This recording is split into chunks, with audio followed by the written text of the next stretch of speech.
തിരിച്ചറിവ് നമുക്കിന്ന് പലർക്കും നഷ്ടമാവുന്നുണ്ട്.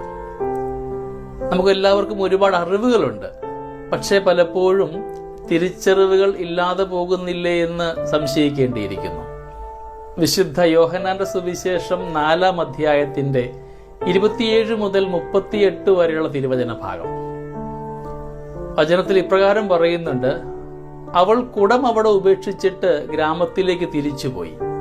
സമറിയാക്കാരി സ്ത്രീക്ക് ചില തിരിച്ചറിവുണ്ടായപ്പോഴാണ് അവൾ ദൈവത്തിന് ഏറ്റവും പ്രിയപ്പെട്ടവളായി മാറിയതും ഒരു സുവിശേഷ പ്രഘോഷകയായിട്ട് മാറുവാൻ ഭാഗ്യമുണ്ടായതും. നട്ടുച്ച നേരത്ത് ആരും കാണാതെ, ആരും കാണരുതെന്ന് കരുതി ജലമെടുക്കുവാൻ വന്ന ഈ സ്ത്രീ നമ്മെ പഠിപ്പിക്കുന്ന ചില പാഠങ്ങളുണ്ട്. സമറിയാക്കാരിയുടെ ജീവിതത്തിൽ 4 തലത്തിലുള്ള മാറ്റങ്ങൾ സംഭവിക്കുന്നുണ്ട്.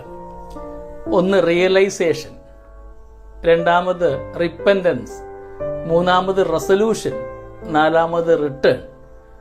ഒന്നാമത്തേത് തിരിച്ചറിവാണ്.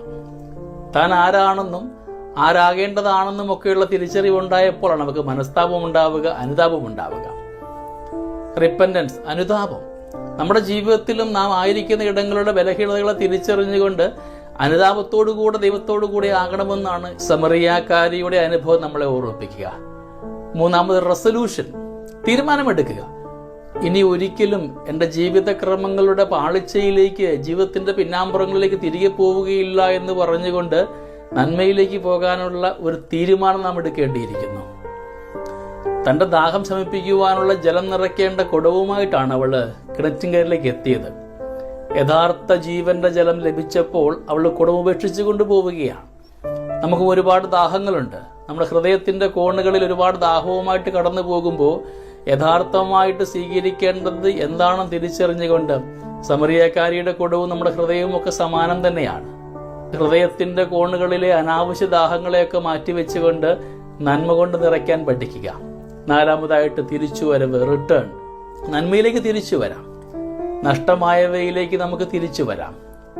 എൻ്റെ സ്വഭാവം കൊണ്ടും വികാരം കൊണ്ടും ഒക്കെ നഷ്ടമായ ചില ജീവിത ബന്ധങ്ങളുണ്ട്, നല്ല സൗഹൃദങ്ങളുണ്ട്, അയൽവക്ക ബന്ധങ്ങളുണ്ട്, നല്ല ദാമ്പത്യ ജീവിതമൊക്കെ ഉണ്ടായിരുന്നു.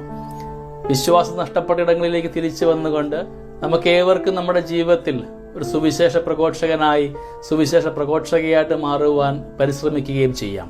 സമറിയാക്കാരിയെ പോലെ ഉപേക്ഷിക്കേണ്ടവ കൃത്യസ്ഥലത്ത് ഉപേക്ഷിച്ചുകൊണ്ട് നന്മ തേടി പോകുന്നവരാകുവാൻ നമുക്ക് ദിനത്തെ മാറ്റിവെക്കുകയും ചെയ്യാം. ദൈവം നമ്മളെല്ലാവരെയും സമൃദ്ധമായി അനുഗ്രഹിക്കട്ടെ. നമ്മുടെ കർത്താവ് യേശു മിശിഹായുടെ കൃപയും പിതാവായ ദൈവത്തിന്റെ സ്നേഹവും പരിശുദ്ധാത്മാവിന്റെ സഹവാസവും നമ്മുടെ കൂടെ എന്നും ഉണ്ടായിരിക്കട്ടെ, ഇപ്പോഴും എപ്പോഴും എന്നേക്കും. ആമേൻ.